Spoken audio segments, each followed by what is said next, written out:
प्रभु यीशु मसीह के मधुर नाम में आप सबको जय मसीह। आइए मसीह को इस गीत के दौरान हम अपनी भेंट को खुदा के हुजूर में पेश करेंगे, अपने जिंदगी का समर्पण करेंगे और प्रभु के लिए हम इस गीत में शामिल होंगे। मेरे साथ आप गाएं और प्रभु की खिदमतगारी को नाम देंगे।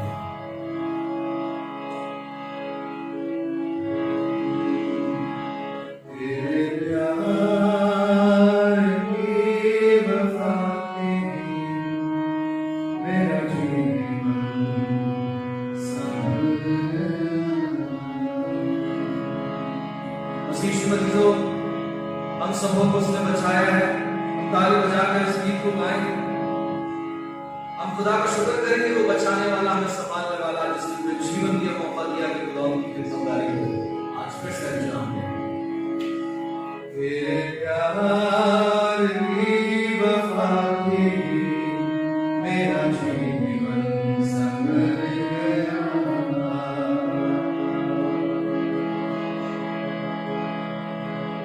तेरे प्यार की वफा की मेरा जीवन संवर गया। तेरे प्यार की वफा की मेरा जीवन संवर गया। बदन का टूटा हुआ बदनों से टकरा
तेरे प्यार की वफा पे मेरा जीवन संभल गया।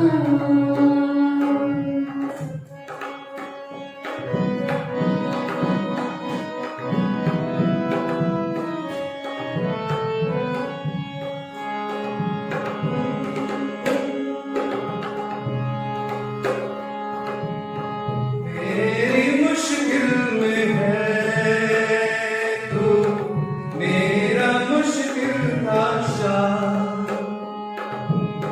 मेरी मुश्किल में है तू, मेरा मुश्किल आशा। मुझे संभाल लिया है तेरी ये रज़ा। मुझे संभाल लिया है तेरी ये रज़ा। गुनाहों में डूबा मैं, मेरा रहबर तू बन गया। गुनाहों में डूबा मैं, मेरा रहबर तू बन गया। तेरे प्यार की वफा पे मेरा जीवन संभल गया। तेरे प्यार की वफा पे मेरा जीवन संभल गया। बदन का टूटा हुआ बंधनों से जकड़ा था मैं। बदन का टूटा हुआ बंधनों से जकड़ा था मैं। तेरे प्यार की वफा पे मेरा जीवन बदल गया। तेरे प्यार की वफा पे मेरा जीवन बदल गया। सर्वशक्तिमान प्रभु परमेश्वर, हमारा जीवन प्रभु बदल गया है। हम धन्यवाद देते प्रभु जी, हमारा जीवन बिखरा हुआ और प्रभु टूटा हुआ, लेकिन हम खुदावंद तेरा शुक्र करते हैं जो हमसे आज भी बेइंतहा मोहब्बत करता है। यीशु के नाम से हम में से हर एक के जीवन को ग्रहण करें प्रभु जी, हम में से हर एक के जीवन को आशीष दे प्रभु जी, और प्रभु अपनी महिमा के लिए हमें इस्तेमाल करें। प्रभु आज जो अपने जीवन का समर्पण करते हैं प्रभु उन सबों को अपने सीने से लगाए। और प्रभु जो भेंट चढ़ाते प्रभु उन हर एक भेंटों को कबूल करे प्रभु, और हम धन्यवाद और धन्यवाद और धन्यवाद कहते प्रभु जी, तेरी महिमा कहते प्रभु, तेरी तारीफ करते प्रभु जी, और अपने जीवन को तेरे सामने के हाथों में सौंपते हैं और धन्यवाद करते हैं। हालेलुया हालेलुया, यीशु के नाम में आमीन। प्रभु यीशु मसीह के मधुर नाम में आप सबों को जय मसीह की। परमेश्वर हमारे जिंदगी के रूखेपन को, जिंदगी के चिल्लाहट को, वो त्राहिमाम होने वाली बात को, तबाह हो रहे शहरों को चिल्लाने को सुनता है। जैसे खुदा ने इजरायलियों पर रहमत की, वो इजरायली वो बच्चे जो मिस्र में थे, खुदा उनकी नजरें अपनी उन औलादों में पड़ती, वैसे ही आज खुदा की नजर हम सबों के ऊपर में मसीह यीशु में अजीजों लगातार बनी हुई है। अजीजों, हमारा खुदावंद वायदे का पूरा करने वाला खुदावंद है, और उसका वायदा है कि वो बचाएगा। वो उत्पत्ति 15 आयत 1 के मुताबिक एदोनाय है, वो हमारा स्वामी है। वो निर्गमन अध्याय 15 आयत 26 के मुताबिक यहोवा रोफी है जो चंगा करता है। वो निर्गमन अध्याय 6 आयत 2 और 3 के मुताबिक वो एल शड्डाई है, अब्राहम, इसहाक और याकूब का खुदावंद जो सर्वशक्तिमान प्रभु है। इब्रानियों अध्याय 13 आयत 8 के मुताबिक यीशु मसीह कल और आज और युगानुयुग एक सा है। Hallelujah hallelujah. मसीह यीशु मसीह बड़ी मोहब्बत करने वाला, बड़ा रहम करने वाला खुदावंद हमें संभालता, हम उसका दिल से शुक्रिया अदा करते हैं। जैसे मसीह यीशु अज़ीज़ों उसने मूसा को संभाला और मूसा ने उस जलती हुई झाड़ी में खुदावंद का दीदार किया। आइए तो हम अपने सिरों को झुकाएंगे। हालेलुया। आलमी खुदावंद, हम तेरा शुक्र करते हैं आज फिर प्रभु, जब तूने हमें अपने नज़दीक लाया और ये मौका दिया कि हम तेरे कलाम को गहराई से जानें। खुदावंद, अपनी रहमत को फिर से उंडेल दे कि हम भी उन झाड़ियों में, उन जलते हुए शोलों के बीच खुदावंद तेरा दीदार करने पाए। खुदावंद यीशु मसीह के नाम में दुआ को पाऊँ। अजीजों, वो दोपहर का वक्त था, हर दिन के समान की वो दोपहर बड़ी आम दोपहर थी। मिदियन देश के रेगिस्तान में मूसा अपने ससुर यित्रो की भेड़ बकरियों की रखवाली करता था, उनकी चराई करता था। यह भी उन दूसरे बोरिंग दिन के समान बोरिंग दिन था। मूसा अपनी जिंदगी के मकसद की तलाश में उस रेगिस्तान में भटक रहा था। अजीजों, अकेलापन, जिंदगी से निराशा, अपनी भेड़ों की निगहबानी और एक ऊंचे टीले पर बैठकर शायद उन्हें देख रहा होगा कि वो चराई बराबर कर रही है कि नहीं कर रही है। उन भेड़ बकरियों को कहीं कोई सियार तो नहीं पकड़ रहा, उनकी निगहबानी मसीह मूसा कर रहा था, परंतु बड़ा निराश, बड़ा हताश रहा होगा। अपनी जिंदगी के बारे में मूसा सोच रहा होगा कि वो मिस्र का राजकुमार रहा और आज वो राजकुमार रंग हो गया है। कितने बेचैन हो रहा होगा अजीजों, जिसने अपनी हैसियत में पाया और पल भर में सब कुछ गंवा दिया, और अब वो मिस्र का राजकुमार नहीं है, वो एक गरीब चरवाहा है। लेकिन उसके दिमाग में ये बात अब भी है कि उसके लोग, वो हिब्रू लोग, वो खुदाम की औलादे, वो खुदाम के बच्चे, वो इजरायली कौम तकलीफ में है, कैद में है, जिनका खुदावंद एल शड्डाई है, तो वो लोग तकलीफ में है। मसीह उस खुदा के चुने हुए लोग इस धरती के ताकतवर बादशाह फिरौन के गुलामी में थे, और लोगों को गुलामी से कैसे छुड़ाया जाए, क्योंकि अगर मूसा वापस जाएगा तो या तो मार दिया जाएगा या उसे भी गुलाम बना लिया जाएगा। और मूसा उन मिस्रियों के समान उनके सामने अपना सिर उठाकर नहीं जी पाएगा। अब उसके पास के सारे पावर्स छीन लिए गए थे। वो अपने आप को बड़ा असहाय, हताश और निराशा में मानता है।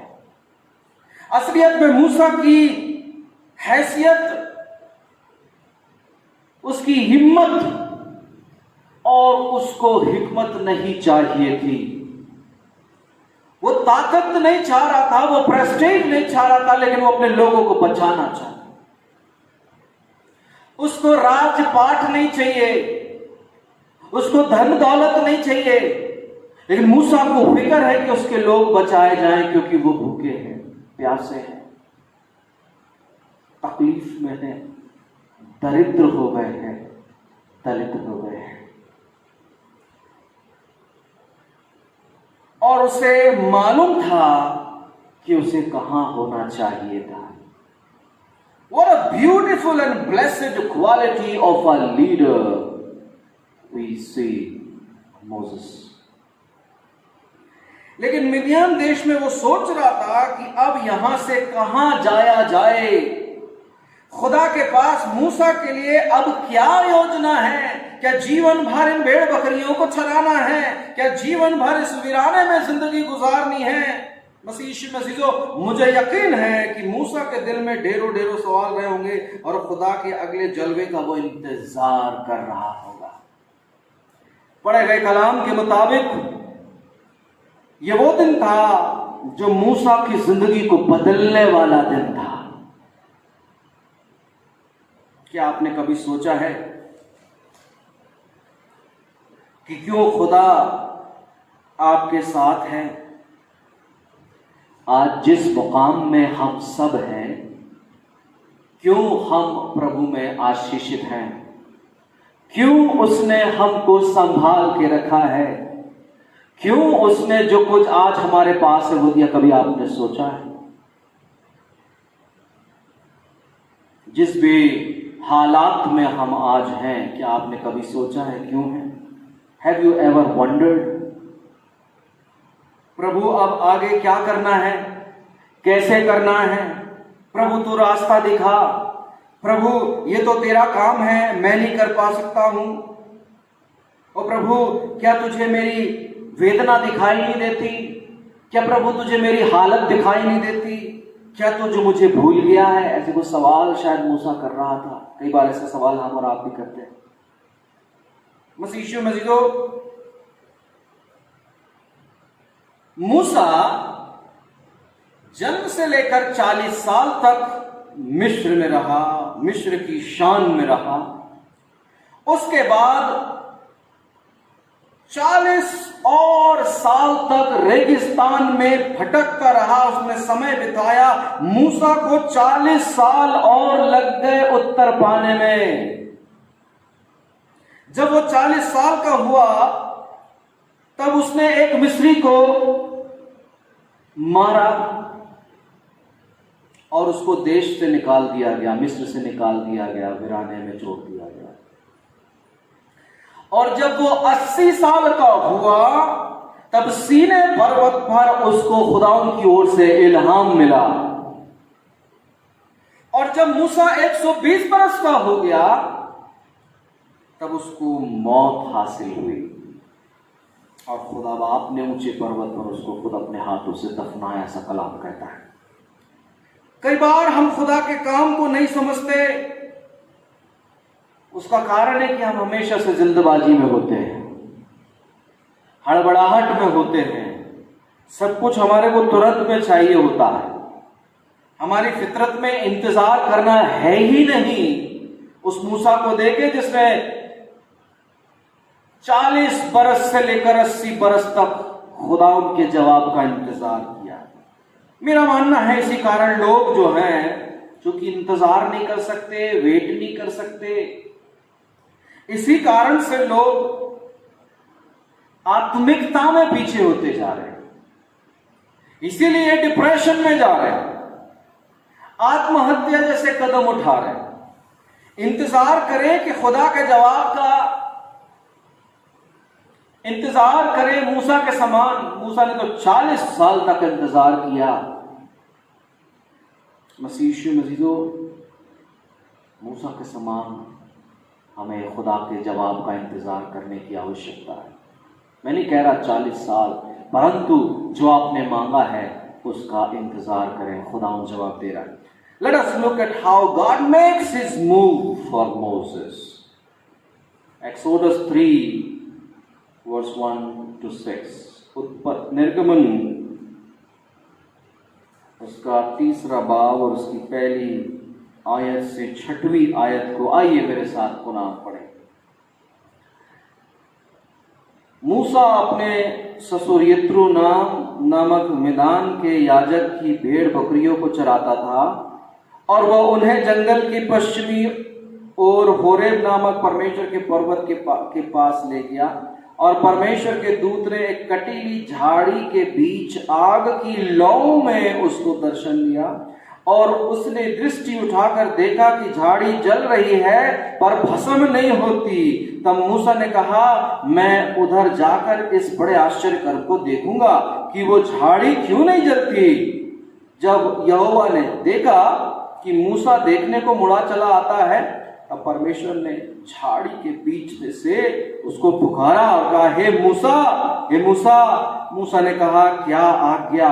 उसने कहा, इधर पास मत आ और अपने पांवों से जूतियों को उतार दे, क्योंकि जिस स्थान पर तू खड़ा है वो पवित्र भूमि है। फिर उसने कहा, मैं तेरे पिता का परमेश्वर और अब्राहम का परमेश्वर और इसहाक का परमेश्वर और याकूब का परमेश्वर हूं। तब मूसा ने, जो परमेश्वर की ओर देखने से डरता था, अपना मुंह ढांक लिया। हालेलुया। मसीह यीशु में अजीजों, और 8वीं आयत तक भी जब हम पढ़ते हैं, एक बात है जो मुझे यहां स्ट्राइक करती है। If you read between the lines, आप पाएंगे कि मूसा अभी भी फेथफुल है। मूसा, जिसकी मां ने उसको पाला पोसा, यहोवा परमेश्वर के बारे में उसको तालीम दी, वो उसे भूला नहीं था। परमेश्वर, जैसा कि उसने सीखा, परमेश्वर कभी त्यागता नहीं है, परमेश्वर कभी छोड़ता नहीं, परमेश्वर बचाने वाला परमेश्वर है, अद्भुत परमेश्वर। उसे सीखा था, उसने जाना था। आप स्मरण करें नीति वचन उसका 22वां बाब और उसकी 6वीं आयत में खुदा का कलाम कहता है, लड़के को उसी मार्ग की शिक्षा दे जिसमें उसे चलना चाहिए, और वो बुढ़ापे में भी उससे ना हटेगा। जी हां अजीजों, उन लोगों को कभी मत छोड़िए जो खुदा के हुजूर से दूर चले जाते हैं। अगर हम उन्हें खुदा की बादशाहत नहीं बताएंगे तो और कौन बताएगा? और जब हम उन्हें खुदा की बादशाहत के बारे में बताते हैं, प्रभु यीशु मसीह के प्यार के बारे में बताते हैं, धर्म और मार्ग के बारे में सिखाते हैं, मसीह यीशु अजीजों, वो एक दिन दूर नहीं होता। जैसे मूसा ने दर्शन किया, वैसे ही वे लोग भी खुदा के हुजूर में एक दिन आ जाते हैं। और आप देख रहे होंगे आज ऐसे कितने लोग हैं, ऐसे कितने परिवार के लोग हैं जो पहले तो कभी खुदा के नाम पे इकट्ठा भी नहीं होते थे, जो कभी घर परिवार में इकट्ठा दुआ प्रार्थना के लिए भी नहीं होते थे। आज वो खुदा की खिदमतगारी को अंजाम दे रहे। हालेलुया। आज वो बड़े से बड़ा काम कर रहे हैं। आप देखेंगे फेसबुक में, यूट्यूब पर, ऐसे नए नए चेहरे, ऐसे नए नए परिवार, वो छोटे छोटे बालक, वो छोटे छोटे बालिकाएं प्रभु यीशु मसीह के नाम से प्रचार कर रहे हैं और खुदा की खिदमतगारी को अंजाम दे रहे हैं। वो दिन दूर नहीं मसीह यीशु में जो ये न केवल पासबान का, परंतु हम में से हर एक का हक है कि हम खुदाओं की बादशाहत को बढ़ाने में अपना योगदान दें। मसीह यीशु में अजीजों, और हम कितना भागेंगे, हम इस दुनिया में कहीं खुदा से भाग कर जा ही नहीं सकते, खुदा से दूरी बना ही नहीं सकते। वो एक दिन है जब वो हमें पकड़ लेता है। संभवतः मूसा को 40 साल तक मिडियन देश में, रेगिस्तान में वो भटका, ये जानने के लिए कि आखिर मेरे जीवन का मकसद क्या है। लेकिन एक दिन की दोपहर और एक दिन का सूरज उसकी जिंदगी को बदल देता मसीह यीशु मसीह। वैसे ही एक दिन खुदाउन के जलते हुए वो शोले जब जल उठेंगे, मसीह यीशु मसीह जो लोग कलाम लिए हुए हमारे सामने खड़े होंगे। और वही काम मूसा की जिंदगी में हुआ है। अजीजों, खुदा के लिए जियो, अपनी जिंदगी को दूसरों के सामने उदाहरण बनने दो, लोग बोलने दो कि देखो ये उन लोगों में शामिल था, ये थी, जिसे मैं बहुत अच्छे से जानता हूं, और आज उसका जीवन देखो, वो प्रभु में बदल गया है। हालेलुया। मसीह यीशु में जीजो, आप किसी को यीशु से प्यार करने के लिए मजबूर नहीं कर सकते, लेकिन आप किसी के लिए दुआ जरूर कर सकते हैं कि वो खुदा उनसे मोहब्बत करे। Your faithfulness and God's promise will make the difference. Horeb नाम की पहाड़ी, जिसका नाम बाद में सीने पर्वत पड़ा, सीने पर्वत कहलाया, अचानक उस दोपहर अप्रत्याशित रूप से खुदा एक जलती हुई झाड़ी में मूसा पर जाहिर हुआ। यह पहाड़ मूसा पर अभिषेक का पहाड़ कहलाया मसीह यीशु मसीह, जहां मूसा को गुलाट मिलती है। यह वही पहाड़ है जहां पर मूसा को वाचा मिलने वाली थी, मूसा को शरीयत मिलने वाली थी। जिंदगी की एक बड़ी बाधा, जिंदगी की बड़ी समस्या के बारे में मैं आपको कहना चाहता हूं कि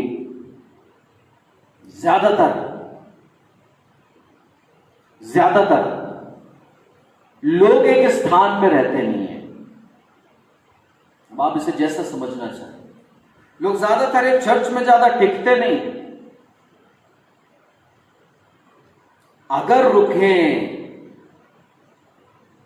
तो वहां उनकी जड़ें फैलेंगी, वहां उनका नरिशमेंट होगा और वे बड़े होंगे, फलेंगे, फूलेंगे, छायादार वृक्ष के समान होंगे और बहुतों के लिए आशीष का कारण होंगे। लेकिन मसीह यीशु में अजीजों, हमारी फितरत में हम ज्यादा देर रुकते नहीं हैं।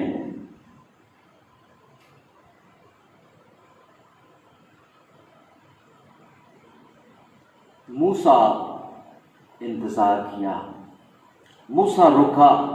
वो देखता है कि वो कटेली झाड़ियां, जिसकी टहनियां, जिसकी पत्तियां, जिसमें शोले तो हैं लेकिन वो भस्म नहीं होती। वो झाड़ी की टहनियां, आग लगा हुआ उस पे, आग लगी हुई है उस पर, उसकी पत्तियां, उस पे आग दिखाई दे रही लेकिन वो जलती नहीं है। क्यों वो झाड़ी जलती नहीं है? मसीह यीशु मसीह, वो झाड़ी खुदावंद यीशु मसीह की मानिंद है।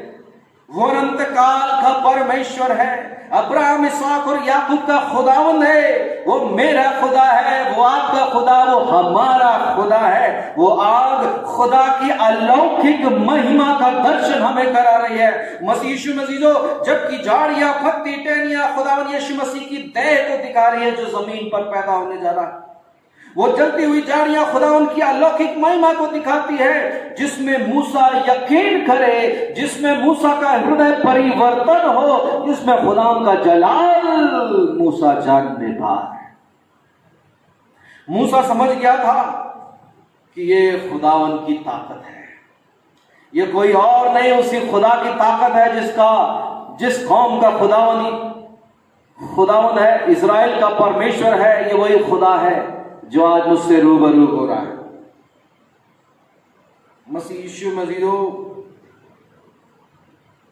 he needs our pure heart। उसने कहा जिस जगह पर तू खड़ा हो पवित्र है, अपने पैरों से जूती अब उतार दे।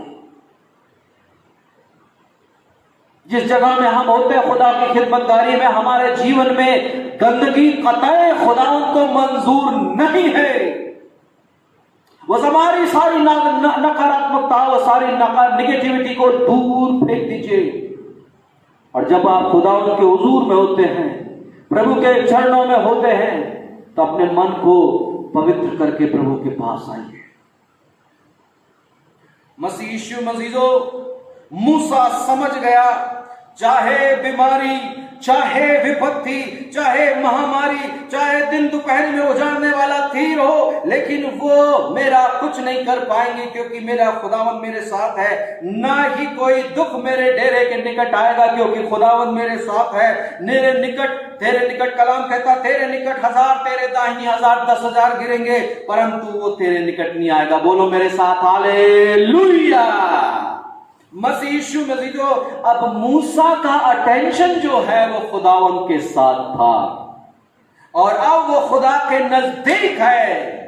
वो 40 साल का इंतजार अब खत्म हो चुका है, क्योंकि अगेन खुदावंद ने मूसा को अपने हाथों से थाम लिया है। मसीह यीशु मसीह, अब मूसा भी खुदावंद से सीधे सीधे बात कर सकता है और उसको जवाब तुरंत मिल रहा है। अब उसके पास और इंतजार नहीं, क्योंकि खुदावंद उसके साथ में। मसीह यीशु मसीह, अब खुदावंद ही मूसा को ट्रेंड कर रहा है, जैसे कि पासबान ट्रेनिंग के बाद तैयार हो जाते हैं खिदमतगारी के लिए, वैसे ही वो ट्रेनिंग पीरियड, वो ट्रेनिंग मिशन मूसा का शुरू होता है। मसीह यीशु में अजीजों, क्या मुबारक घड़ी थी। खुदावंद मूसा की चिंता को, मूसा की हताशा को, मूसा के जीवन की हरेक जरूरतों को जानता है। मसीह यीशु मसीह, खुदावन ने अपने बच्चों की तकलीफ को, जो मिस्र में है, वो गुलामी को परमेश्वर ने सुन लिया था, जान लिया था। और खुदावन मूसा को तैयार करता, सिखाता है ताकि वो खुदा के उन बच्चों को वहां से छुड़ा कर ले आए। और इस अंतिम बात में मैं आप सबों से इस बात को कहना चाहता हूं अजीजों, यहां जिंदगी का और आज के सबक का की जो है वो जो चाबी है वो ये है कि हम खुदावन पर यकीन करें और उसके रिस्पॉन्स का इंतजार करें। एक दिन आपकी जिंदगी बदल जाएगी मसीह अजीजों, जिस वक्त आपका इनकाउंटर खुदावन से उस जलती हुई झाड़ियों का समान होगा। उस दिन भले ही आप साधारण होंगे, भले ही आपके जीवन में सब कुछ नॉर्मल चल रहा होगा, शायद वो हर एक दिन के समान साधारण दिन होगा, लेकिन हमारा खुदावन जो असाधारण खुदावन है, उसको मालूम है कि हमें कैसे पकड़ना है। उसके विश्वास में बने रहें। एक दिन आपको प्रभु अपनी सेवा में इस्तेमाल करेगा मसीह मसीहो, और हम में से हर एक के लिए खुदावन के पास काम है। कभी मत बोलिएगा कि मेरे पास कोई काम नहीं। खुदावन के पास हम में से हर एक के लिए एक काम है, और उसने हमारी सृष्टि से पहले, हमारे सृजन से पहले उस काम को तय कर रखा है, जिसे हमें पकड़ना है, जिसे हमें जानना है और पूरा करना है। मसीह यीशु में मेरे अजीजों, क्या आपको ताज्जुब लग रहा है कि अब आगे क्या करना होगा? क्या आप प्रभु की सेवा करना चाहते हैं?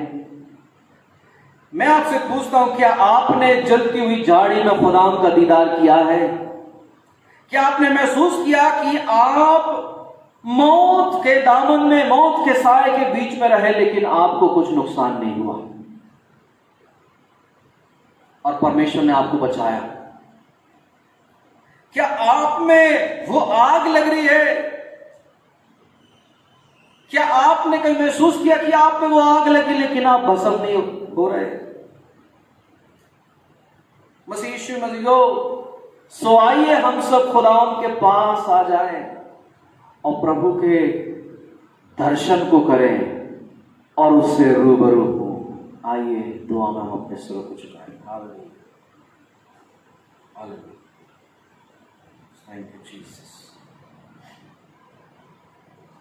फिर से वो आग बरसा दे, फिर से तूफान आने दे, तेरी महिमा से, तेरी सामर्थ से, फिर से तू अभिषेक कर दे।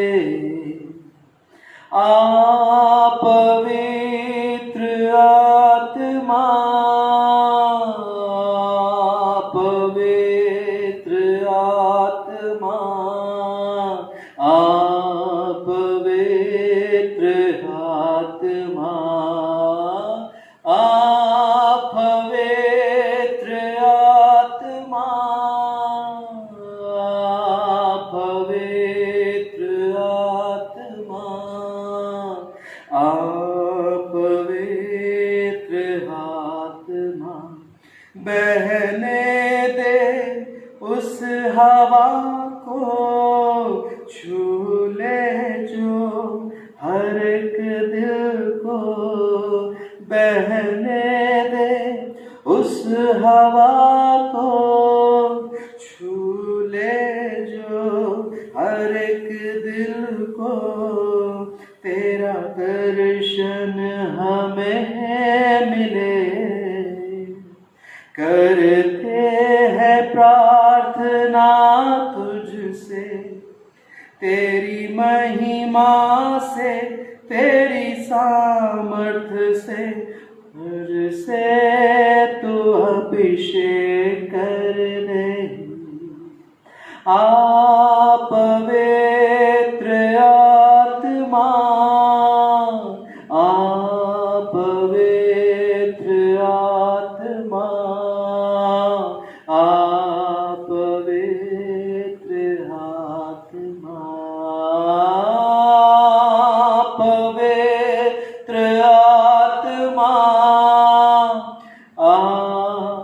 पवित्र आत्मा, आ पवित्र आत्मा। Hallelujah, hallelujah, hallelujah. सर्वशक्तिमान प्रभु परमेश्वर, हमारे मालिक और खालिक, बड़े अलीमी के साथ तेरे पास हम आते खुदावन, रहमत के देने वाले, रूह की मामूरियत से भर देने वाले, मामूर कर देने वाले खुदावन। ऐ आलमी खुदा बाप, हमारी हर एक नाफरमानियों को तू नजरअंदाज करके हमें मुआफ कर दे बाप, और तौफीक दे कि हम तेरी बादशाहत को पहचानने पाए। ओ प्रभु परमेश्वर, हम तेरा इंतजार करने पाए, तुझसे लगातार दुआएं मांगते जा रहा और आमीन में पूरा करने वाले बाप, हम तुझ पर पूरा पूरा पूरा यकीन कर सके। आए खुदावन, हमारे ईमान को मजबूत कर, ताकि हम तेरे जवाब को और बेसब्री के साथ इंतजार करते हुए उसे हासिल करने पाए। ओ प्रभु परमेश्वर, हम तुझसे दुआ मांगते, अपने फजल से हमें भर दे, अपने अनुग्रह से हमें भर दे, और प्रभु तेरा दीदार हम रोज कर सके। शुक्रगुजारी के साथ खुदावन यीशु मसीह के नाम में होकर दुआ को मांगते, सुने और दया से कबूल करे, आमीन। बड़े ईमान के साथ आइए अजीजों, हम खुदा की बरकत को हासिल करें, और अब हमारे खुदावन यीशु मसीह का फजल, खुदा बाप की मोहब्बत और रूह कुदूस की रिफाकत और शराकत हर एक ईमान वाले के साथ, इस पवित्र मुबारक कलीसिया के साथ, इस इबादत में शामिल हुए हर एक शख्स के साथ, उस कुल कायनात के हर एक ईमान